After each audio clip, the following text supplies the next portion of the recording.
दोस्तों नमस्कार। संजीवनी में आज हम जो सेगमेंट आपको दिखाने जा रहे हैं ये अपने आप में अहम है। किसी भी परिवार में फैमिली डॉक्टर मिल जाता है, लेकिन गौ माता के लिए फैमिली डॉक्टर मिलना बहुत मुश्किल होता है। हमारे साथ में डॉक्टर सुरेश जी जुड़ रहे हैं, जो कि श्री पारसमणि गौ सेवा संस्थान के लिए रेगुलर सेवाएं देते हैं, मेडिकल ट्रीटमेंट देते हैं और गौ माता की रक्षा, सुरक्षा और उनकी चिकित्सा के लिए सदैव ही तैयार रहते हैं। आपसे जानते हैं, सबसे पहले तो वेटरनरी डॉक्टर हर कोई बनता नहीं है, और आप बने तो इस पेशे को कैसे देखते हैं? एक हिसाब से तो अब सेवा के हिसाब से देख रहे हैं, इसलिए वेटरनरी डॉक्टर बने हैं जी, जिसमें ना तो टाइम देखा जाता है, ना रात देखी जाती है, ना दिन देखा जाता है। उस हिसाब से जीवों के प्रति चलो ह्यूमन की एक अलग बात है, जो सब टाइम के हिसाब से टाइमली होता है, लेकिन इसमें ना तो टाइम देखा जाता है ना कुछ, इसलिए ये चीज़ चुनी है मैंने तो सेवा के तौर पे।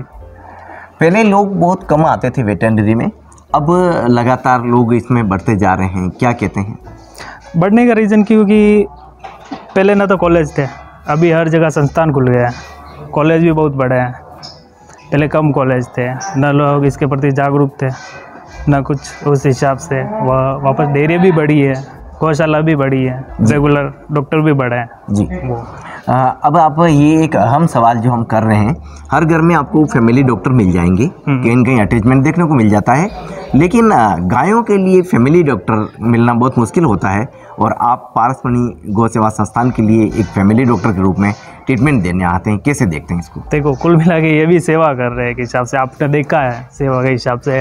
अभी गर्मी का टाइम चल रहा है तो इन्होंने फोगर भी लगवाए हैं, और जैसे लंबी वाली डिजीज़ आई थी तो एक बड़ी टीम के तौर पे इनके पास काम कर रहे थे हम, जो उन्होंने बाहर भी सेवा की है, यहाँ भी की है। क्या क्या ट्रीटमेंट दिया जाता है, और बेसिक जो है गायों की किसी भी तरह की बड़ी बीमारी न लगे उसके लिए क्या प्रिकॉशन रखा जाना चाहिए? सबसे बड़ी चीज़ है रख रखाव, किस चीज़ में रह रही है, आप किस कंडीशन में रख रहे हो, उनका खाना पीना, दाना पानी कैसे दे रहे हो।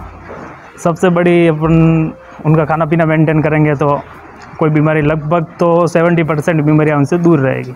और खाना पीना कुछ मेंटेन नहीं कर रहे तो बीमारियों का घर हो गई। जैसे अपन के ऊपर ह्यूमन में लेके देख सकते हैं, अपन कैसा साफ़ सुथरा खाना खा रहे हैं, क्या व्यवस्था, कैसे रह रहे हैं। देश में इतनी गौ सेवाएं संस्थान संचालित होते हैं, लेकिन कहीं न कहीं हम कोई कमियां देखते हैं, जैसा कि आप अभी कह रहे हैं कि अगर मेंटेनेंस नहीं है तो भी विभिन्न तरह की बीमारियां लग जाती है।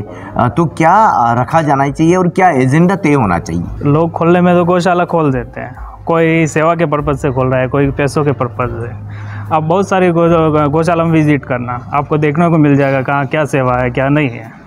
तो यह देख सकते हो, या भी एक गौशाला के हिसाब से ही है, तो गायों की सेवा देखो आप उस हिसाब से। और इसमें कई बार आर्थिक पक्ष को देख लिया जाता है। बिल्कुल सही बात है। देखिए डॉक्टर साहब जो कह रहे हैं, इस बात को बहुत ध्यान से सुनना होगा। किसी भी गौशाला को यदि आप संचालित कर रहे हैं तो उसका उद्देश्य है वो साफ होना चाहिए, यानी कि गौ माता के संरक्षण को लेकर जो गौशाला आपने संचालित की है तो उसका मैनेजमेंट सबसे बेटर होना चाहिए। सर, अभी जो गायों को वातावरण को देखते हुए लगातार बीमारियां बढ़ रही है, तो क्या क्या ध्यान रखी जाए ताकि वो बीमारियां गायों में ज़्यादा नहीं बढ़े? अभी गर्मी का टाइम है तो सबसे ज़्यादा समस्या आती है हीट स्ट्रोक की। हीट स्ट्रोक की आती है गर्मी की वजह से, टाइम पे पानी नहीं मिलना, गर्मी, बाहर घूम रही है तो घूम रही है, वो बात नहीं, छाया तो छाया। अब एग्जांपल मैं दूंगा, अभी देख लो आप, धूप है तो ये अंदर है, और ज़्यादा गर्मी होगी तो फोगर की सुविधा है, बहुत सारे कूलर भी लगाते हैं, पंखे भी लगाते हैं, इससे उस हिसाब से इनको बचाया जा सकता है गर्मी हीट स्ट्रोक की वजह से। अगर गाय को हीट स्ट्रोक होता है तो उसको बचाने के लिए, हीट स्ट्रोक होगा तो उसको बचाने के लिए मेन तो कूलर या पंखे की व्यवस्था करनी चाहिए, छाया की व्यवस्था करनी चाहिए, और ज़्यादातर खुले में रखनी चाहिए अपने को। और हीट स्ट्रोक किसी को हो जाता है, गर्मी में आ गई है, तो उसको टाइम पे पानी पिलाओ, टाइम पे खाना पीना, ठंडा खाना दो, और पंखे कूलर में हो सके तो वहाँ रखो। पारसमणि गौ सेवा संस्थान में आप आते हैं, कई बार आपको एक किस्से भी देखने को मिलते हैं। यहाँ की टीम कई बार चिंतित भी दिखती है तो कई बार खुश भी दिखती है, लेकिन भुआ साहब का जो गायों के प्रति अटैचमेंट है और आपने उसको किस तरह से देखा है अभी तक? देखो, एक ये ज़मीन लेवल से गायों पे जुड़े हुए हैं, इनकी सेवा मेरे को भी अच्छी लगती है, इसलिए मैं भी लंबे टाइम से इनसे जुड़ा हुआ हूँ। कभी इन्होंने स्वार्थ के तौर पे इनकी सेवा ना तो सेवा करी ना देखा, अब देख सकते हो टोटल देसी गाय रखी हुई है, और देसी गाय में क्या है क्या नहीं अपन जानते हैं, कितना मेंटेनेंस कैसे भारी पड़ता है कैसे नहीं पड़ता है। हमारे चैनल पे लगातार इस संस्थान की खबरें चलती है। एक बार हमने भी कई बार नोट करने की कोशिश की, ये खाना पीना छोड़ देते हैं। गाय अगर बीमार हुई, गाय ने खाना पीना छोड़ा तो मालकिन है वो खाना पीना छोड़ दे। ये बहुत कम दुनिया में देखने में आते हैं। वो अगर रात को 12 बजे भी कुछ हो जाता है चिंतित हो जाते हैं, और कई बार हो तो भी तुरंत पहुंच जाते हैं और तुरंत ही फ़ोन करते हैं। कई बार तो ऐसा भी होता है कि बरसात हो रही है, कड़ाके की ठंड है और आप दौड़ के आ रहे हैं। बिल्कुल आना ही पड़ता है ना। मैंने क्या बोला, ये जानवर तो बोल नहीं सकते ना, अपन इंसान हो तो बोल सकते हैं, इनकी भावना तो समझनी पड़ेगी। जी, अब ये बताया जा रहा है कि जो भी मवेशी यहाँ भी हैं वे काफ़ी तंदुरुस्त दिखाई दे रहे हैं, इसका राज क्या कहेंगे आप? अभी इस बारे में अपन ने पहले बात की है। हाँ जी, रख रखाव, खाना पीना, चारा, अभी इनके लिए हरा चारा डेली बाहर से आता है खरीद के। इनके पास पर्सनल कोई उपज नहीं है, फिर भी सुबह शाम डेली इनके लिए रच का आता है। और दाने में कोई दूध नहीं दे रहा है, जैसे कि कोई 1-2 इसमें लावारिस गाय भी है, नील गाय के बच्चे भी हैं, तो उनको भी दाना वाना, ऐसा ही नहीं कि कोई दूध दे रही है उसी को, तो उसी की वजह से देख लो आपके सामने रिजल्ट है इसका। एक अहम सवाल, किसी भी गौशाला में गायें तो बढ़ा दी जाएगी, पशुधन तो बढ़ा दिया जाएगा, लेकिन उनको संरक्षण नहीं मिलेगा, तो क्या ये भी हमको क्राइटेरिया तय करना पड़ेगा कितना पशुधन हमको रखना है ताकि उसकी सही से सेवा हो सके?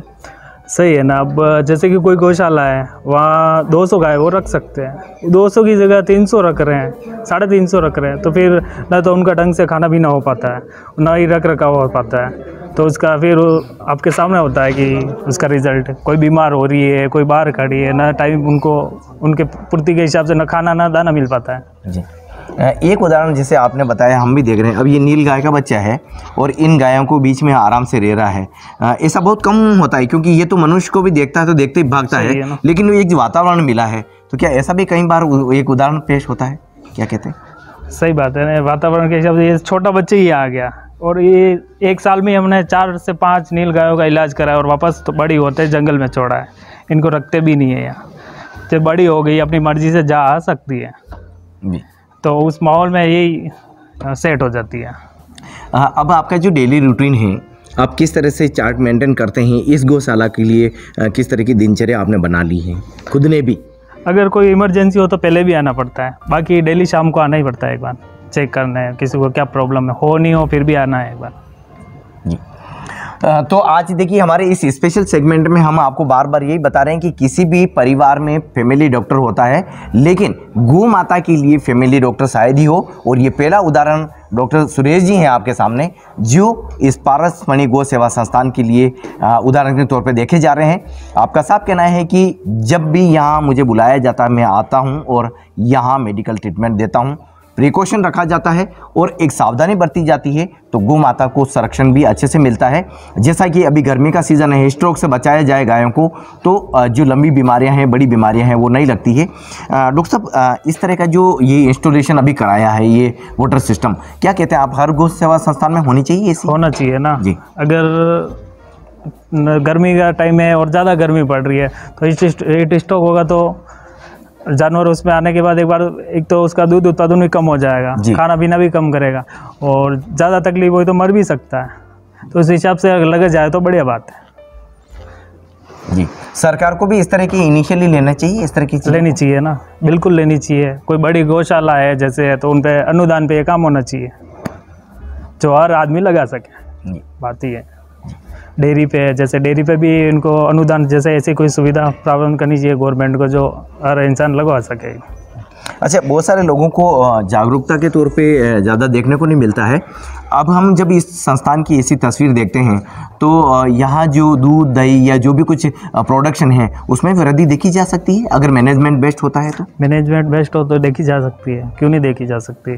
जिसमें जैसे या देसी गाय है तो भी उनका 8-9 लीटर दूध होता है, वो रख रखाव की वजह से जी, और अपन रख रखाव नहीं करेंगे तो 2-2.5 लीटर भी नहीं होगा प्रोडक्शन।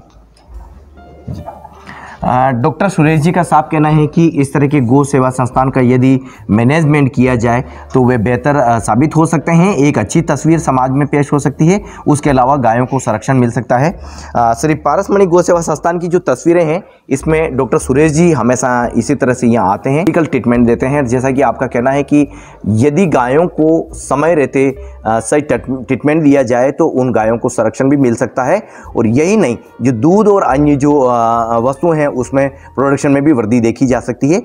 तो आज हमने आपको डॉक्टर सुरेश जी से रूबरू करवाया, और संजीवनी सेगमेंट में ये स्पेशल सेगमेंट जिसे पहली बार राष्ट्र न्यूज़ पर देखा जा सकता है। गौ माता के लिए फैमिली डॉक्टर है बहुत कम देखने को मिलते हैं।